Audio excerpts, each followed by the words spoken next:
I'm going to introduce Tony. Come on over, Tony. Tony is a champion evangelist for Fortinet, and he's one of the co-founders of no other than ChakaCon. You guys ever heard of ChakaCon?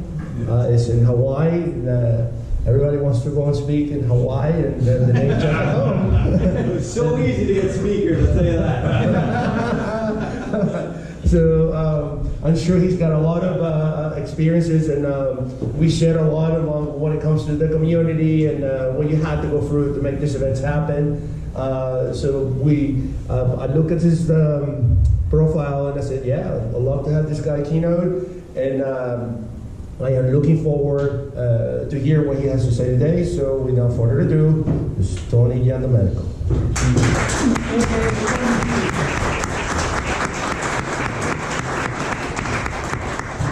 Thanks.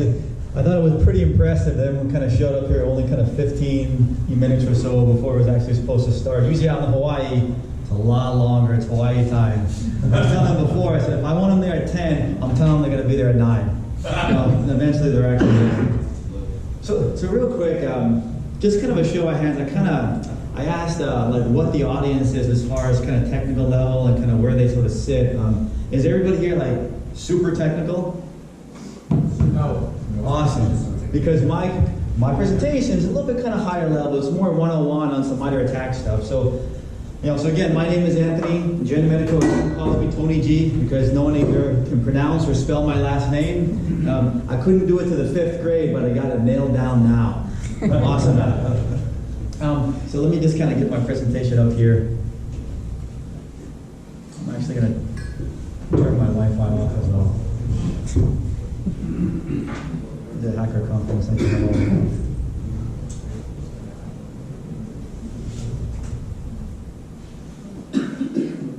right. How many people here have heard of Mitre attack?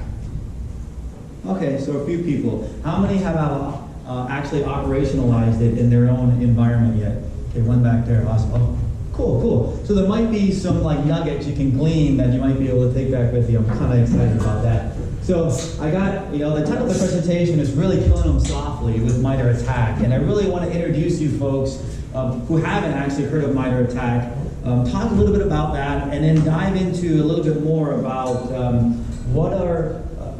how do you actually take advantage of that Mitre attack knowledge base. At a high level, talk about the problem. I have a few slides to talk about some of the high-level trends, so bear with me as I go through this because I'm kind of setting up what the overall problem is, at least what I think. And then introduce Mitre attack, and then talk about how do you take that and then operationalize it in your own environment. And then a couple neat things that I think you're starting to see some vendors do by creating these threat actor playbooks, and talk a little bit about once you start to understand Mitre and these types of techniques, you can start to understand some dependencies within each one of them. I think that's going to be beneficial in maybe 3 to 5 years. So this is a little bit about me here. I've been in the business now for about 30 plus years or so. Gosh, I wish I had hair, but I don't anymore. But the good thing is bald is in from what I hear, so I'm kind of fitting right in there.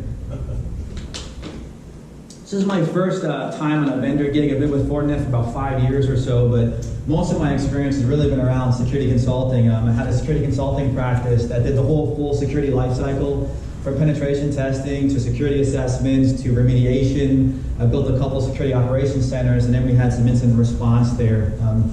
I had the fortunate opportunity of spending most of those years out in Honolulu, Hawaii, where I ended up having that organization there. I sold it to my business partners. They turned around and sold it to FireEye. So most of my folks that I kind of work with at FireEye, I eventually ended up at Fortinet. And of course, the whole kind of ShakaCon thing. So that's the corporate version of me, but really, I'm kind of an island boy at heart, and that's really who I am. How many people have been to the islands before? Oh, beautiful place, huh? Either love it or you hate it. I found that I spent about 3 or 4 years there originally because I was in the military, and that's how I got to know this kind of experience Hawaii. So talk a little bit about the problem here, and I'm going to go through some of these sort of threat trends here. Now, I'm not sure how well you all are following some of the actual different types of threat trends that we're kind of seeing happen over the last few years, but you guys know the cybercrime ecosystem, right? How elaborate that is, and I think it's the affiliate program that's really driving the volume of a lot of the different threats these days. But in the cybercrime ecosystem, typically, a lot of this stuff has been very opportunistic. It's the spray and pray, type approach, right? We've seen that start to change over the last few years, right? The adversaries out of the cybercrime ecosystem are becoming a lot more targeted, right? Especially when they're trying to drop this ransomware payload. And we've seen it time and time again this year anyway, where their bullseye now is right on state, local governments, cities, and municipalities. They're really hammering in on finding those organizations that have weak cybersecurity programs, and then they're going in and attacking them because it's highly likely that their payload is going to be successfully installed on those machines. You had the city of Baltimore. You had a whole bunch of cities out in Florida actually get hit. One city was caught with their pants down so bad that they ended up having to pay $600,000 for the ransom. Of course, nobody says, hey, you should be actually paying the ransom, but at the end of the day, when it comes down to dollars and cents, sometimes it just makes sense to pay the ransom, and they actually did that. And then you also have here, there's about 22 municipalities who are also infiltrated, and ransomware kind of was dropped in there within Texas. So you kind of start to see this kind of trend here. And I would also mention, when you see, when ransomware first came out, it was affecting usually workstations, right? It was the users who encrypt the files. Now, when they're getting into the organizations, you're looking for the critical assets that those critical business processes are riding over, and they're securing those to squeeze as much kind of, I guess you could say, fear out of you that you're going to end up paying the ransom, because when you drop those critical business processes and they stop working, you're more apt to be able to pay that ransom. So they're putting a little bit more investment into that. I would also say what's kind of interesting, most of these companies that got hit, they had cyber insurance. So they weren't actually paying it. So I'm wondering, are they also doing some investigation and looking for organizations who actually have, cyber insurance, and they're knowing, hey, if we spend the time to hack them, they're probably going to end up, paying the ransom. Right? Yeah, exactly. So that's not here. So also we're starting to see a little bit of the tactics starting to change a little bit. They're going back to old school. You remember maybe 20 years ago, how they infiltrate the network? The initial access into the network was usually at the edge, right? They usually kind of were focusing on those edge services and then kind of looking at services that might have been vulnerable and getting in that way. Of course, now we all know it's phishing, right? Inside out, right? They're going in and then going back out. But we are starting to see them look at these edge services a bit more, especially RDP. There's a lot of RDP sessions, but I'm super surprised that are basically just hanging out there. They're either kind of compromising a vulnerability, or they're looking at the RDP sessions that have credentials. Now, one big one, how many people here have heard of Bluekeep? I know some people have, right? What's the big deal about Bluekeep? It's wormable, right? I mean, that was a big, earlier on in May, they announced this. It was Microsoft, also DHS, and the Homeland, NSA, all urged everyone to patch these actual systems. Why? Because if they were able to successfully exploit this could have the ability to spread like all the worms did, like ransomware or like WannaCry and NotPetya. So that was a big deal on that one, and we're starting to see more and more folks, or the adversaries, kind of key on that. I think it was it earlier on this week? We finally started seeing the adversary exploit this vulnerability. Now, of course, we've kind of seen this activity in our labs, but obviously it's now in the Metasploit framework, so it's very easy just to kind of spray that stuff out there. So I think we were kind of seeing a lot of researchers trying to see what the attack surface looks like. But earlier on, I think it was either Sunday or Monday, we saw this actually being actively exploited around sort of Spain area. So I would imagine in the coming weeks or months, we're going to see this worm-like kind of capability. You might actually see something like, WannaCry sort of happen again in the coming months. Another one here, I just want to show you guys this as well. If you're not into the whole understanding how malware can be dropped and sort of distributed, many times now malware is also being distributed through cloud storage apps as well as social media apps, right? They know that we're all using these things, and in our networks we're allowing this stuff to go out. So why not, for example, throw something on my Twitter account, it's a meme, it's actually a picture file, have a dropper on the machine, phone home, grab that thing, leveraging steganography. You have commands within that actual picture file that then that malicious malware can then kind of use. In this case, it wasn't doing a lot, it was collecting a lot of the information, but man, very difficult sometimes to be able to discover this type of stuff. It's basically happening along Blogspot, we got Payspin, Dropbox, kind of GitHub. A lot of the malicious payloads are hanging out there, waiting for someone to phone home and grab them. And then this last one here, before I move on, how many people are familiar with alternate data streams?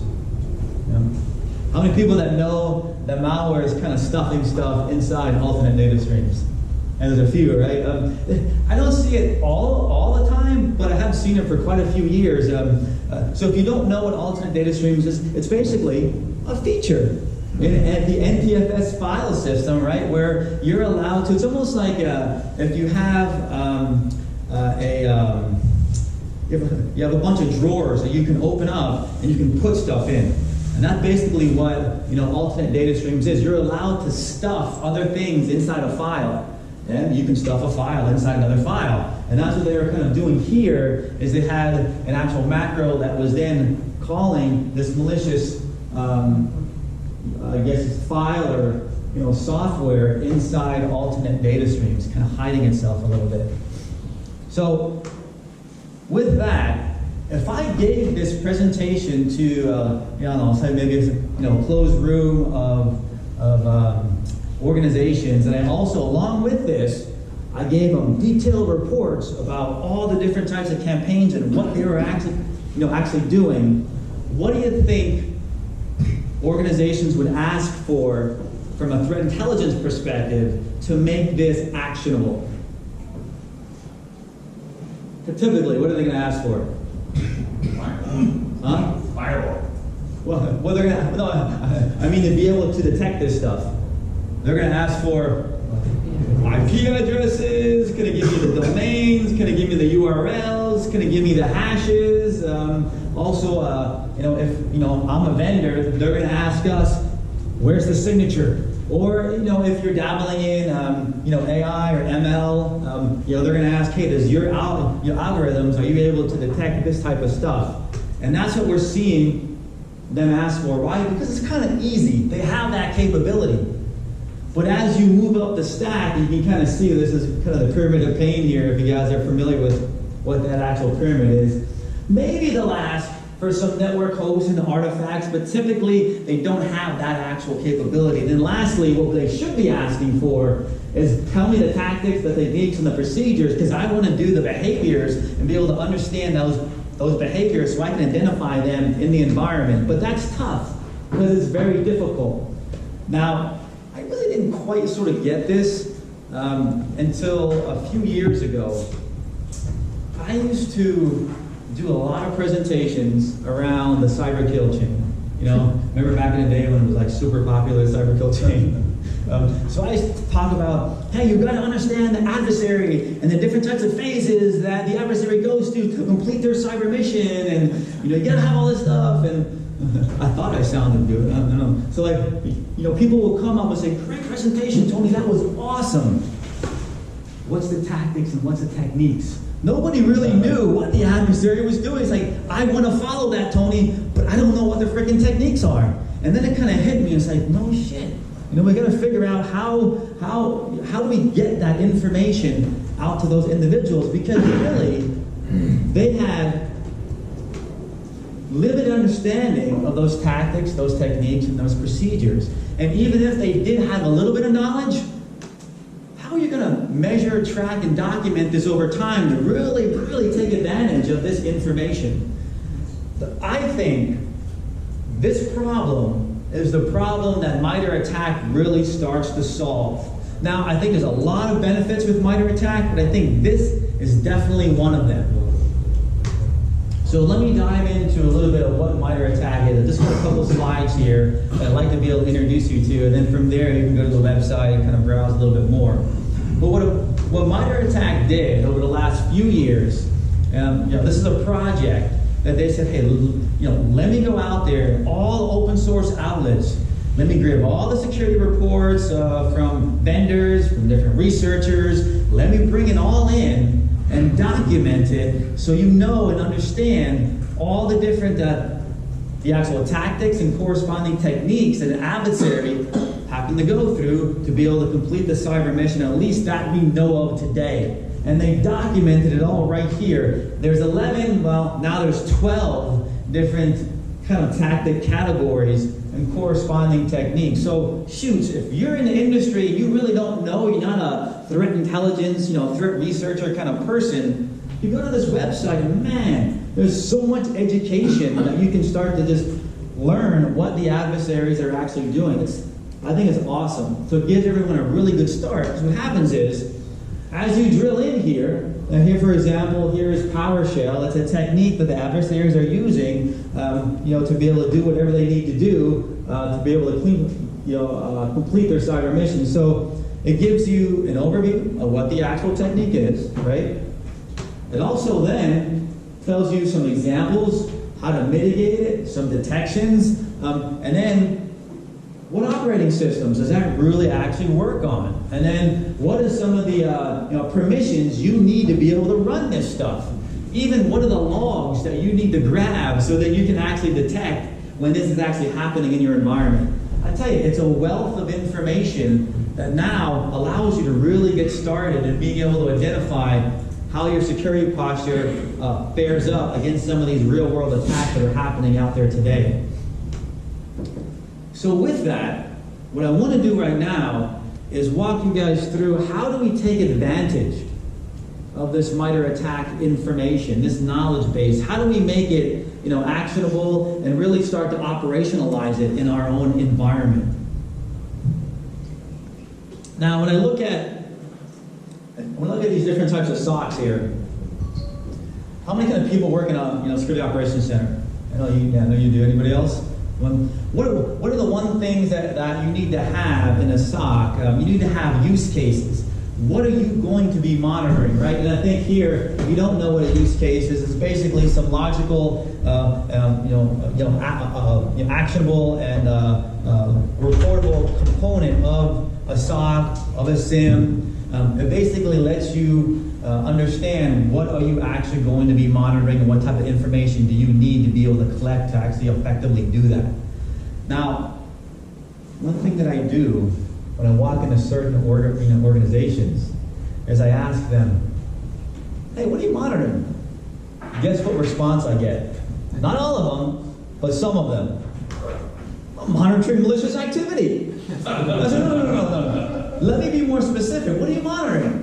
And I get the same thing. I'm monitoring malicious activity. And I think the problem is we rely so heavily on these security controls that we're buying from the vendors. We just kind of assume, hey, we're going to take the default rules. Maybe there's a little bit of false tuning in there. And then basically they kind of set and forget. It's almost like they're on autopilot, right? And we know how sometimes when you're driving a car on autopilot, sometimes it doesn't end up very well. So I look at Mitre ATT&CK and these techniques as use cases, right? I mean, you can just, if you don't even have some, how do we get started with a use case? Use the Mitre ATT&CK technique. That's an actual use case. I want to monitor for that technique. So then you start going through, and then when you go through everything, now you have a ton of different use cases. Now you're starting to be able to monitor things that maybe your SIM that you bought wasn't necessarily able to do when you first purchased it. So let's go through I got 5 different steps here. I'd like to be able to walk you all through to start to get an idea of how you can operationalize this stuff. So the first thing that you want to do is be able to identify the actual kind of technique, meaning you want to understand a little bit more about it. What is that actual technique itself? So you want to ask yourself some questions here. You know, what is the actual kind of technique? Just get a little bit familiar with that technique. And then what types of platforms do they actually work on? Because you want to start focusing in on the different operating systems that may reside within your environment. You know, also, what are the permissions that's needed? Do you need admin? Or are you able to just kind of do it with regular user permissions? You know, also, what type of data needs to be collected, right, to be able to be able to do that? And then what types of other tools or technologies are you going to need to ultimately be able to protect this? And of course, the one thing that we're going to have to do is figure out a way to be able to reproduce that attack, right? Because when you go through that, you typically want to be able to reproduce what that particular technique was doing, and you want to be able to create that digital dust that that technique leaves behind. Now, if you start answering these questions on all the different sort of techniques first, that might save you a lot of time, because you might go through that and say, shit, I'm not collecting any of the right data that I need. So you might actually get a lot of really good insight into how you measure up against these techniques by just asking the questions on all these different techniques. But let's say you go through that, and now some of the things that I get asked a lot is, what's the selecting process? There's so many techniques, close to 300. Where do I start? I talked to a variety of people who have operationalized this, and some will just start in the upper left-hand corner and go all the way through, which I guess is fine. What I recommend, one, is to do it in phases, because you want to get some quick wins. And when you start out in that phase 1, when you go through this process, you're going to realize that, okay, the technique's there, it gives you good information, but there's a lot of variations of the way that adversaries can execute that technique. And it may take some time. But when you look at, for example, persistence, it's kind of static. It's a little bit easier for you to be able to detect that. So I would start out with the whole kind of persistent tactic and walk down all those actual techniques. That would be phase 1. Get some quick wins, and then you can kind of go through phase 2, phase 3, before. The other approach I've actually seen is individuals would identify some of the techniques that they've kind of seen commonly being used, like PowerShell. So then they kind of figure out how they can actually be able to detect, PowerShell being used in a nefarious way. Of course, you're going to want to actually document some of this stuff here, right? There's a variety of different sort of things that you can do. If you don't have anything, you can always use, good old Excel. Starts off, Excel's going to be fine. 6 months, to a year into it, you're going to hate Excel. You're going to wish you did something else. But at least it's a good place to start. Mitre has something out there called its Attack Navigator. That may help a little bit. But if you have a development team and you have a good relationship with them, you might want to ask them if they can kind of build you a small little app here. I would imagine Walmart's probably got something pretty elaborate, back in your area. And then also, what you want to be able to do is define these different levels. I say keep it simple. Red, red, yellow, green. Red is, I can't find that thing at all. I got zero visibility into that particular technique. Or maybe yellow, I can kind of partially, I'm still missing some things. Or maybe it's green, and hey, I got that one covered. So you start kind of adding those different levels there. So that's a little bit about identifying the actual technique itself. Now, you want to start figuring out, how do I simulate that attack? How do I do that? So one of the things that you could do, I know this is a hacker conference here, and a lot of you are probably able to kind of go in and use a lot of the open source kind of hacking tools, or even some of the commercial tools. You could look at Metasploit framework. You got kind of Canvas. You got a bunch of other ones out there. PowerShell, Empire, and all these other ones that you could leverage. But also, if you're not an expert in that stuff, you'd be amazed here. There's a lot of other free simulation products that you can use. It basically simulates the attack. It's very benign. It just makes that sort of technique produce the log. And that's really what you want. You want to actually be able to produce the action. And then you can kind of figure out if you're able to detect it or not. Atomic Red Team is super cool for that. Attack IQ, that's a commercial product, but I thought that's actually pretty cool too. And there's this other one here, if you want to use Metasploit, because the problem with using Metasploit right now, if you don't know it very well, and you don't know the exact thing to do in Metasploit and translating that to the attack technique from Mitre, you're going to struggle a little bit. You got to find someone who knows what you're talking about. What these guys did here is they mapped the Mitre attack techniques to the Metasploit framework. So there's another add-on there. So once you install the Metasploit framework, you add this on top of it, and now you can just select the specific attack number, and it's going to execute it. A little bit easier. I haven't used that yet, but I heard it's actually pretty decent. So here's real quick. I know it's super hard to see, everybody, but this is kind of an example here. Here I'm using the Metasploit framework. I have a shell on the actual system now. Yeah, let me hold this real quick. I was just kind of telling someone I just turned 50 and my eyes aren't as good as they used to be. So you see what I'm trying to do here right now? What I want to be able to do is do escalator privileges, but first I'm trying to get persistence on the box. So basically what I'm doing is I'm trying to insert a script inside the run registry keys. That's what I'm doing here first. And you're going to notice that boom, I've been denied. And I just don't have the right access, right? So kind of moving along here, somehow I got to be able to get more access. So in Metasploit, one of the things that I should easily be able to do, I want to see get UID so I can see who the heck I am. I found out I'm just a user. Oops. Did I just start it over again? Yep.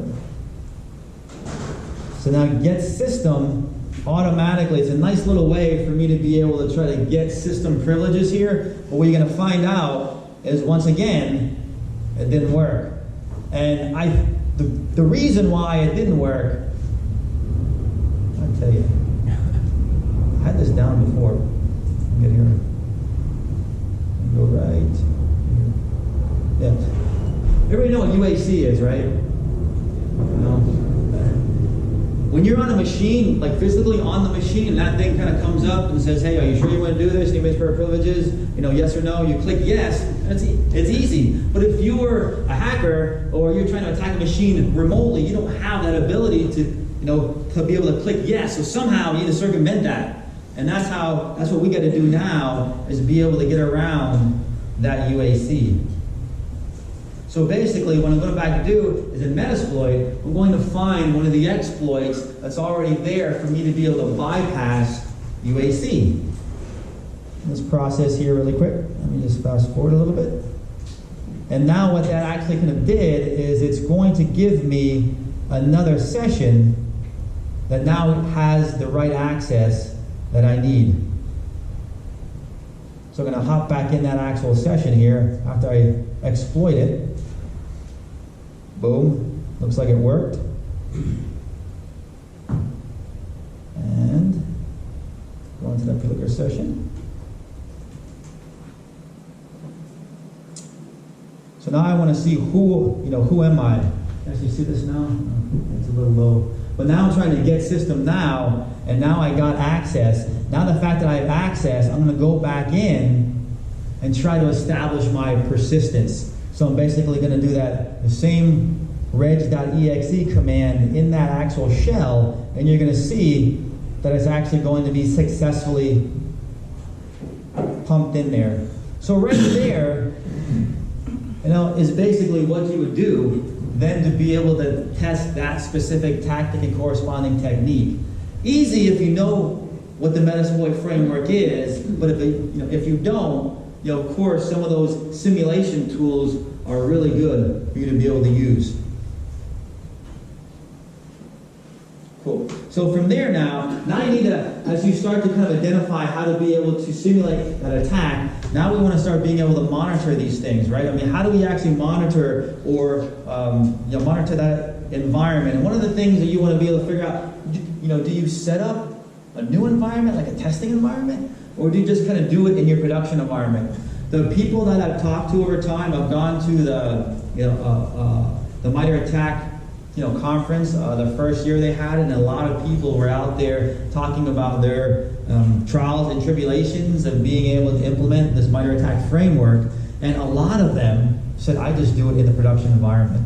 I just kind of isolate a little area in the production environment, but I want to use my production security controls to really see if I'm able to detect this or not. So I would probably recommend actually doing that. You could set up your own kind of test environment, but gosh, it's a lot of work, a whole lot of work.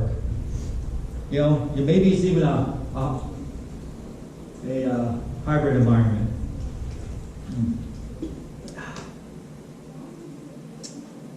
One other good thing really to be able to do is to create a list of all your security controls that you have, because what you're going to find as you go through this process, you're going to find out which ones have the most coverage. And you're going to find out which ones have you purchased that gave you the most bang for your buck. So having this knowledge with Mitre ATT&CK is going to give you folks, the actual consumers, a lot more leverage. I know the vendors realize this, and you can see it now. If you've seen some of the vendors, some of their products, they're all talking about Mitre ATT&CK. They're all starting to implement Mitre ATT&CK framework into their different types of tools now. Also, one of the ones they started out with first is most of the EDR tools, right? That are on the endpoint. But I've also seen a lot of folks start to implement this Mitre ATT&CK framework also in sandbox technology as well. So now, trying to evaluate kind of what your gaps are, right? So you kind of want to focus on what are the actual kind of controls that you're really going to look at.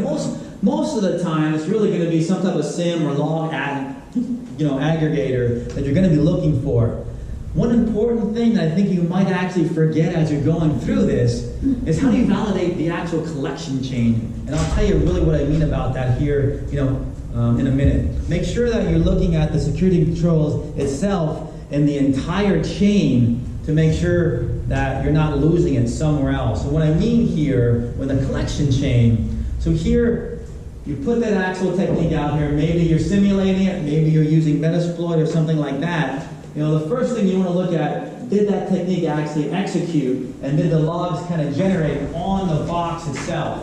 See what you got there, and then from there, I don't know, maybe there might be a security control you have on there that's maybe going back to some type of management system. Look in there to see if the logs are there. And then, of course, you want to be able to come back and see if the logs finally actually got to the SIM itself. Along that way, you might have, a bunch of other, weirdness happening. You got switches, you got routers there. So you want to make sure all that information is going back. You'd be surprised how many times there's an issue, the actual technique worked, but somewhere along the way there was some issue there.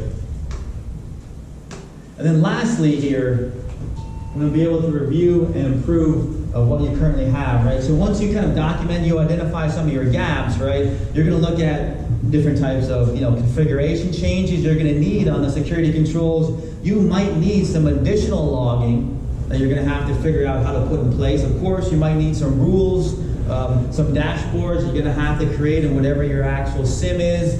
But really, ultimately, what you end up doing now is you got, I don't know whether that's an Excel spreadsheet. This happens to be the the Mitre ATT&CK Navigator. You're going to end up with red, yellow, green. Right? Management loves colors. Right? So you want to be able to give them that so you can quickly determine if you got gaps or if you don't got gaps, right? And that's how it actually kind of works. And that at a high level, my whole point here was just to show you folks and kind of how easy it is at a higher level just to start implementing this Mitre ATT&CK framework. I think it's super important. It's something that hopefully a lot of other organizations are going to start to do more and more. So with that, I'm going to switch gears a little bit and start talking about a few things as you start to get a little bit more mature and you've implemented the actual Mitre ATT&CK framework. What are some of the other things that you're going to be able to sort of glean out of this? One, this starts to help you answer the question. Remember when management will come up to you and they saw something in the news, some new attack? Hey, are we protected against this? How do we fare? That's basically what they ask. And what's the answer? Yeah, we're good. Good. Then you go back and figure out. I don't know. Are we? Having this Mitre attack framework in there, I think, gives you a little bit more of the ability to be able to do that. And there's a couple things that are happening right now in the industry. One, besides us, there's other vendors now, especially part of the Cyber Threat Alliance, where we're creating these threat actor playbooks. And it's basically collection of different types of techniques and tactics, overall steps an adversary would go through. So when we do our research, we're mapping that stuff back to Mitre. So when you do that, we're also having what we call a Playbook Viewer. So if you go to our FortiGuard.com, you'll have a Playbook Viewer there that will show one threat actor, the different campaigns, and each campaign, what are the actual tactics and corresponding techniques map back to Mitre that they're actually doing. You click on that and you'll see a little bit more information about it. We also have a JSON file that then you can kind of download and kind of implement into your environment. So we're starting to do more and more of that. So there's one side where if you know how well you fare against the attack techniques, you can quickly determine how well you're going to fare against those particular playbooks.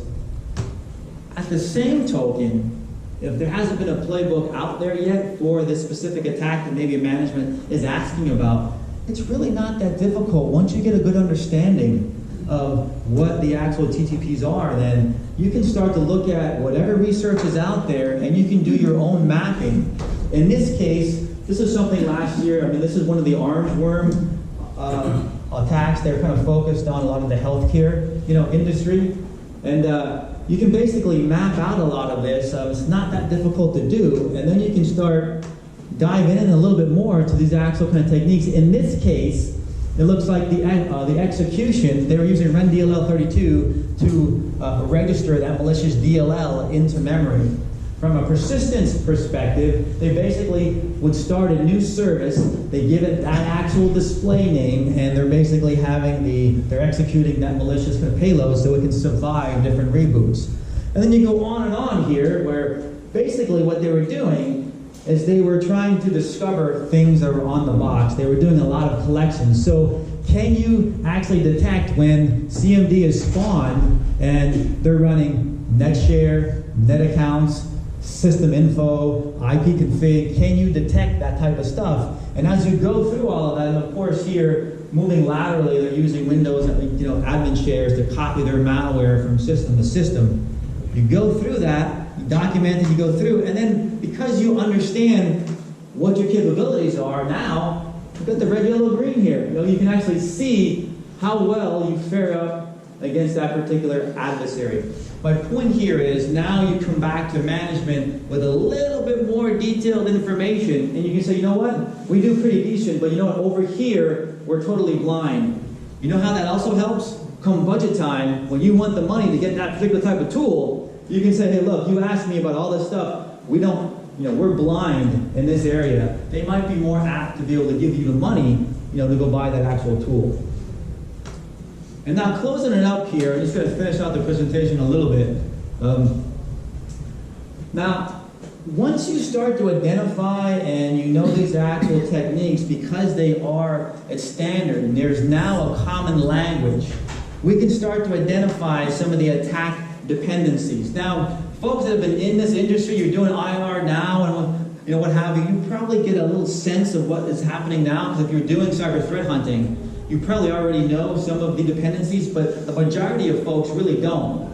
There was something, I was in Scotland, and I was at the first conference in Scotland, and this guy, Andy Applebaum, he's a part of the Mitre Attack Project. He gave this really neat presentation on looking at the different types of dependencies with these actual techniques. And of course, I think we all know this, but no technique is rarely executed and stands alone. You're not just going to find one technique.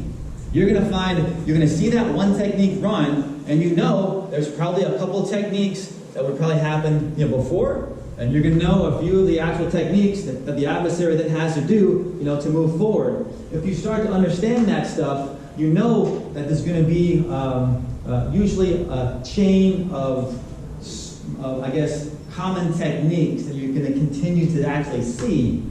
And then once you understand that, it's going to help you prepare your defenses, I think, a little bit more. Right?